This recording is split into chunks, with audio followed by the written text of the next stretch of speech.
5, 4, 3, 2, 1, go!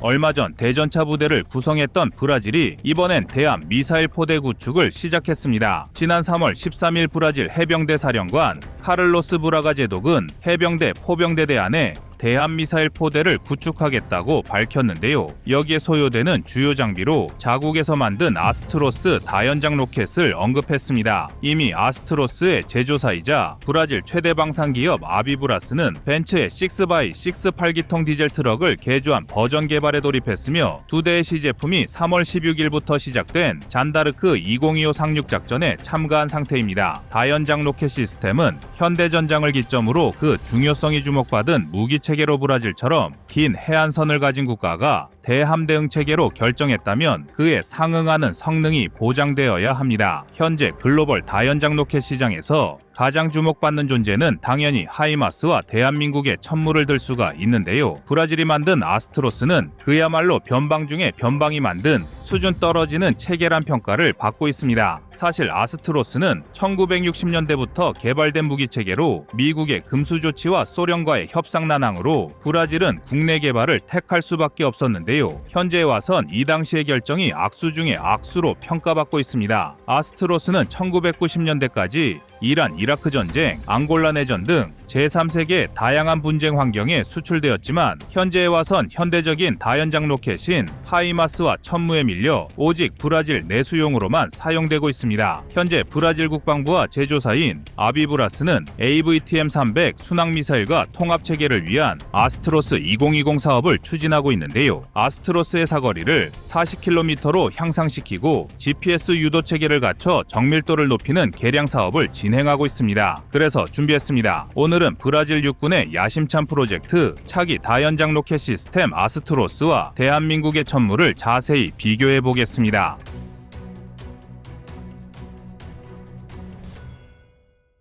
대한민국 천무와 브라질 아스트로스는 다목적 로켓 발사기로 활용 가능하다는 공통점을 갖고 있습니다. 그러나 세부 사양을 살펴볼수록 차이점이 큰데요. 천무의 최대 사거리가 300km에 달하지만 아스트로스는 최근 버전인 구경을 무려 300mm까지 확장한 이후에야 겨우 150km를 달성했을 정도로 사거리가 짧습니다. 이것도 후기형의 경우고 여전히 브라질 육군의 주력인 180mm 아스트로스의 경우 사거리는 30km로 줄어드는데요. 이렇게 사거리가 짧다면 정확도라도 높아야 할 텐데 전술한 것처럼 GPS 유도체계 개량 사업이 이제 막 진행되고 있을 만큼 아스트로스의 명중률을 천무와 비교하기엔 많은 무리가 따릅니다. 이미 천무는 탄도미사일급 유도로켓을 통해 정밀 타격 능력을 갖추고 있는데요. 이는 적의 주요 군사시설을 원거리에서 무력화할 수 있는 전략적 장점을 제공합니다. 적재량 및 발사 속도에도 차이가 있습니다. 천무는 한 번에 최대 12발의 유도로켓을 발사할 수 있어 단시간에 광범위한 지역을 초토화할 수 있지만 아스트로스는 300mm 버전의 경우 단 4발의 로켓을 장착할 수 있어 발사량 면에서는 천무에 뒤처집니다. 다만 8기통 280마력 벤츠 차체의 도입으로 기동성과 재장전의 신속함은 아스트로스의 유일한 장점이라 할 수 있습니다. 이외에도 천무가 적의 방공망이나 이동 표적을 효과적으로 타격할 수 있는 정밀 유도 로켓으로 전략적 타격 시스템이지만 아스트로스 현행 버전의 유도 체계는 구소련제의 성능 수준인 것으로 예측되고 있습니다. 그렇다면 실전 성능은 어떨까요? 세계 각국의 내전과 주요 군사 훈련에서 보여준 아스트로스의 망신 사례는 이미 여러 차례 언론을 통해 보도된 바가 있습니다. 최근엔 예멘 내전에서 자체 폭발한 아스트로스의 모습이 전파를 타기도 했으며 이라크 전쟁과 앙골라 내전에서 미국의 포격에 산산이 부서진 아스트로스가 목격되기도 했습니다. 최근 프랑스 육군과 실시된 세아라주 포르탈레자 훈련 또한 대표적 예인데요. 브라질의 자랑스러운 아스트로스가 적 해군의 공격에 대비한 시나리오를 수행 중 해안포 역할을 담당하고도 6발의 로켓 중 단 한 발도 명중시키지 못했습니다. 프랑스 육군은 고작 20km 밖에 고정된 목표물 타격에 실패한 아스트로스의 경악을 금치 못했는데요. 180mm 버전 아스트로스의 스펙상 사거리가 최소 32km 이상임을 감안하면 정말 놀라운 결과라 할 수가 있습니다. 최근 브라질 해병대가 포병대대 내 대한미사일 포대를 구축하려는 이유도 아스트로스에게 해안포의 기능을 기대한 것인데요. 이 정도 명중률로는 발사 후에 기도를 열심히 하는 것 외엔 뚜렷한 해결책이 없는 실정입니다. 더구나 아스트로스의 배치가 상정된 지역은 현재 중국과 러시아 선박의 출몰이 잦은 긴장도가 높은 전략 요충지들입니다. 그런데 이렇게 중요한 지역에서 최소한 제3세계에서 다양한 실전을 거쳐 국제성 명성을 쌓아온 아스트로스가 0%의 명중률을 보였다는 것은 브라질 방산업의 망신인 동시에 자국 군대조차 불안하게 만들기에 충분했습니다. 물론 브라질 언론은 아스트로스의 결함이 아닌 환경적 요인 등에 따른 변수 때문이라고 사고 원인을 에둘러 표현했는데요. 이는 분명 부분적으로나마 틀린 주장은 아닙니다. 다연장 로켓은 날씨와 진동 등 외부 환경이나 운용 숙련대에 따라 타겟팅이 부정확할 수 있는데요. 그러나 이것이 변명에 가까운 방어 논리인 이유가 이 정도 변수는 언제 어디서건 일어날 수 있기 때문입니다. 심지어 1986년 개발된 버전의 아스트로스보다 훨씬 구형 체계인 한국형 다연장 로켓의 원조 K136 구룡조차도 해외 여러 국가에서 해안포로서 활약해왔습니다. 대한민국 최초의 국산 다연장 로켓인 K136 구룡은 1986년부터 우리 군에 배치되기 시작하여 여전히 현역으로 운영 중인데요. 36발의 로켓을 초당 2발에 발사할 수 있지만 조립 및 전 과정이 수동인데다 초기형인 K30 로켓탄의 최대 사거리가 23km, K33 로켓탄이 36km에 불과해 국내에선 순차적으로 퇴역 조치 중입니다. 그런데 과거 미군과 합동훈련 중 구룡의 성능에 반한 필리핀 군부가 이를 도입하려 했으나 예산상의 문제로 실패했고 마침 천무를 도입한 대한민국 국방부가 중고 구룡을 필리핀에 인도한 것입니다. 구룡의 성능에 만족한 필리핀 육군은 해군에도 구룡의 도입을 제안했는데요. 이미 2018년 10월 시점에서 2대 구룡을 공여받아 운용 시험을 했으며 2019년 8월에 4대를 더 정식으로 도입해서 2019년 10월 현장 배치가 완료됐습니다. 필리핀 언론에 의하면 구룡 5대가 육군, 1대가 해병대, 12대가 해군에 공여됐다고 하는데요. 그렇게 필리핀으로 건너간 중고 구룡도 노후화로 퇴역을 앞둔 시점에 아스트로스보다 더 나은 성능을 발휘했으니 브라질이 이 사실을 알았다면 분명 부끄러웠을 것입니다. 물론 해결책이 없는 것은 아닙니다. 과거 아스트로스의 롤모델이 러시아였고 당시 국제정치 역학상 브라질의 어쩔 수 없는 선택이기도 했는데요. 지금은 중국이라는 든든한 자발적 배후까지 등장한 상태입니다. 1년 전 브라질 대통령 룰라가 중국을 국빈 방문하여 다양한 중국산 무기에 기술 지원을 약속받았는데요. 중국은 너그럽게도 브라질의 재정 상황을 고려해 그 대가를 현금이 아닌 현물이나 자원 채굴권도 받겠다고 제안한 상태입니다. 그러나 이번 다연장 로켓 사업에서만큼은 브라질이 중국의 제안을 거절할 가능성이 높은데요. 이미 브라질은 세상의 비웃음에도 자국산 개발을 수십 년째 지속해온 데다가 브라질산과 중국산의 성능은 큰 차이가 없기 때문입니다. 많은 전문가는 중국의 파격적인 제안에도 불구하고 브라질이 국내 개발을 고집하는 이유로 중국이 제공하려는 PHL-03 원정화점포 다연장 로켓이 러시아제 BM-30 스메르치의 복각판인데다 오히려 다양한 탄두를 운용하는 아스트로스의 유연성에 한참 못 미치는 것을 들었습니다. 여기에 브라질은 몇 년 전 중국인민해방군 71 집단군 예하포병여단이 고비 사막에서 실시한 대규모 포격훈련에서 PHL-032 사거리와 명중률을 모두 놓치는 안타까운 현장을 목격했습니다. 중국군은 자신들이 보유한 최대 구경인 300mm 버전의 PHL-03 다연장 로켓포를 이용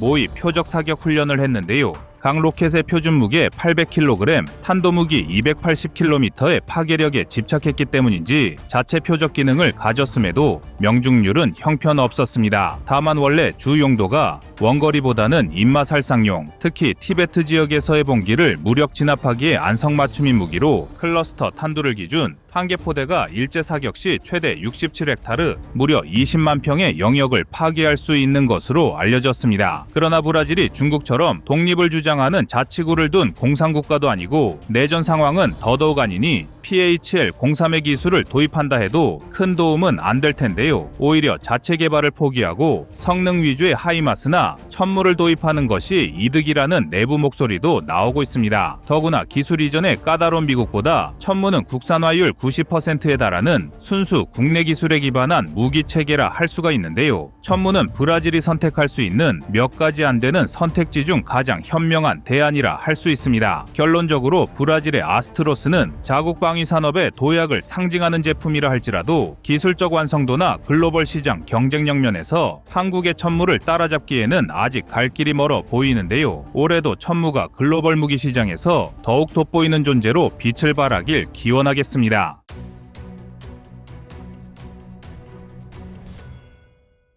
다음은 25년 3월 20일 폴란드 200대 천무 추가 영상입니다. 최근 미국 정치권이 요동치며 트럼프 대통령이 다시금 부상하고 그가 나토 동맹국 지원을 축소하거나 분담금을 요구하는 등 예측 불가능한 정책을 펼치게 되면서 그동안 미국이 친절한 동맹이라고 생각했던 여러 나라들이 뒤통수를 맞으면서 미국과 거리두기를 시작하고 있는데요. 이러한 기류 속에서 폴란드는 미국 무기에만 의존하는 전략이 위험하다고 판단하게 된 것입니다. 실제로 독일이나 포르투갈에서도 일부 미국산 무기 계약이 재검토 혹은 취소로 이어지는 사례가 포착되고 있으니 폴란드 입장에선 얼마나 빨리 확실하게 우리에게 필요한 무기를 갖출 수 있느냐가 최우선 과제가 되었습니다. 여기에서 천무가 주목받았습니다. 이미 현재 배치되어 사용 중인 구신문만 해도 실전 운영 보고가 매우 긍정적인 데다 추가 계약으로 공급될 200문 이상까지 합치면 폴란드 전역에 걸쳐 천무만으로 다연장 로켓 방어망을 구축할 수 있게 됩니다. 기존에 보유한 소련제 다연장과 도입 예정이었던 하이마스를 대체하거나 혹은 보완 형태로 운용할 수도 있겠지만 폴란드군의 최신 전략 문서를 살펴보면 천무를 주력으로 삼는다는 내용이 이미 반영된 것으로 알려져 있습니다. 천무가 하이마스 등 다른 나토 무기 대비 경쟁력을 확보한 핵심은 무엇보다도 빠른 생산 속도와 맞춤형 성능에 있습니다. 먼저 천무는 전술적 측면에서는 다양한 탄두와 유도 기술을 통해 광범위한 표적에 대한 타격 정확도가 탁월합니다. 또한 한국 방산업체의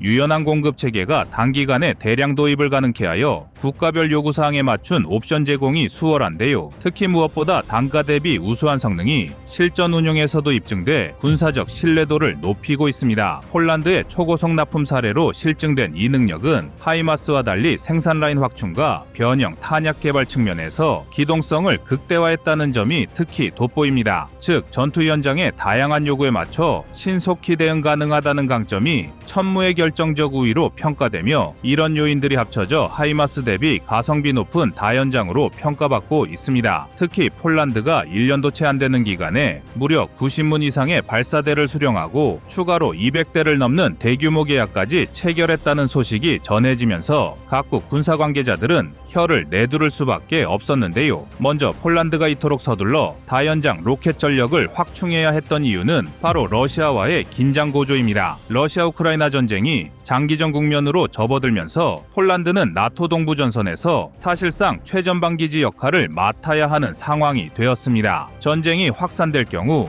가장 먼저 전선에 노출될 가능성이 높은 폴란드는 기존 무기 체계만으로는 억제력 확보가 어렵다고 판단해 하이마스의 미흡한 공급 속도를 대체할 대안으로 한국산 천무를 긴급 도입하기에 이릅니다. 그렇다면 왜 폴란드는 미국산 하이마스를 조금 더 기다리지 않고 한국산 무기로 대체해버렸을까요? 무엇보다 한국 기업이 소요 시간 단축과 막대한 초기 물량을 동시에 해결해 줄 수 있다는 믿음이 주요했습니다. 실제로 한화에어로스페이스와 한국 정부는 천무 시스템에 대한 해외 수요가 폭증하기 시작하자마자 생산 라인을 증설했고 인력을 단기간 내에 수백 명 규모로 충원하여 놀라운 생산 속도를 확보했습니다. 폴란드는 과거 미국이나 유럽 무기 체계를 도입하면서 지연을 겪거나 조건이 자주 바뀌어 예산이 초과되는 일을 여러 번 경험했습니다. 이에 비해 한국 측은 구체적인 납기일과 물량을 정확히 명시해주고 사격 성능까지 실전 테스트로 입증해냈으니 폴란드 입장에선 놓칠 수 없는 기회였던 셈입니다. 사실 폴란드 내에서도 천무 도입 사업이 한창 진행 중일 때 정권 교체 이슈로 인해 대규모 무기 구매 사업 전반에 대한 강도 높은 감사가 예고되었습니다. 일부 반대파 정치인들은 지나치게 빠른 계약과 한국산 무기에 대한 의존도 상승을 문제 삼았습니다. 이 때문에 폴란드는 하이마스를 유력 후보자로 부각시키면서 한국과 비교를 통해 더 나은 조건을 기대하게 했습니다.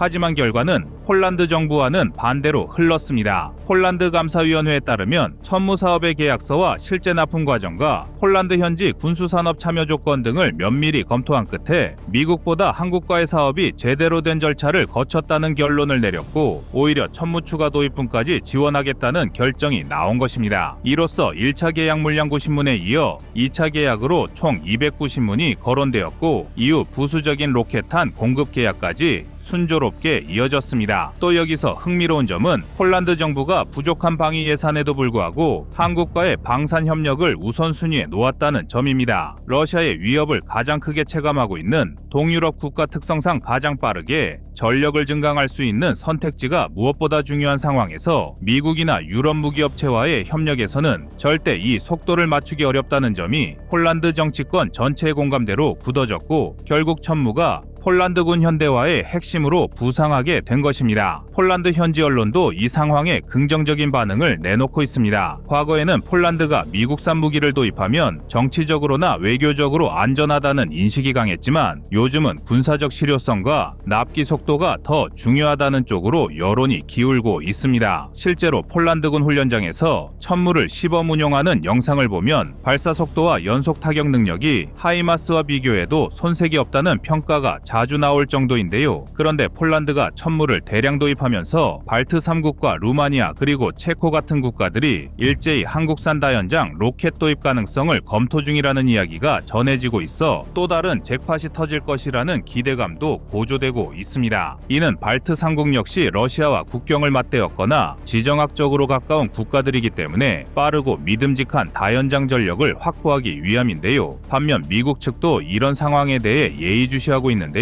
하이마스를 보유한 국가들이 대거 천무로 선회하거나 하이마스와 천무를 병행 운영하는 사례가 늘어날 조짐이 보이고 있기 때문입니다. 사실 하이마스가 오랜 기간 서방 세계의 표준 다연장 로켓 취급을 받았다는 점을 감안하면 천무의 급부상은 하이마스가 누리던 외교적, 경제적 이점을 일부 잠식하는 결과를 가져오기 때문입니다. 여기에 중국 역시 긴장된 반응을 보이고 있습니다. 중국 언론들은 천무가 하이마스를 제치고 서방 세계의 새로운 표준 다연장 로켓으로 자리매김 할 수 있다는 점을 부각하고 있는데요. 이와 더불어 동남아 국가들의 천무 구매 움직임에 우려 섞인 보도를 내놓고 있습니다. 특히 중국과 영유권 분쟁을 갖거나 안보 갈등이 존재하는 나라들이 천무로 무장한다면 중국 입장에서는 주변국 군사력 증강에 대한 압박을 더 크게 느낄 수밖에 없습니다. 하지만 한국 방산업계 입장에서는 이런 세계적 관심이 엄청난 기회로 다가오고 있습니다. 천무는 이미 폴란드 수출로 기술력과 대량 생산 능력을 입증했고 폴란드에서 실전 배치까지 매끄럽게 진행되었다는 사례까지 확보했으니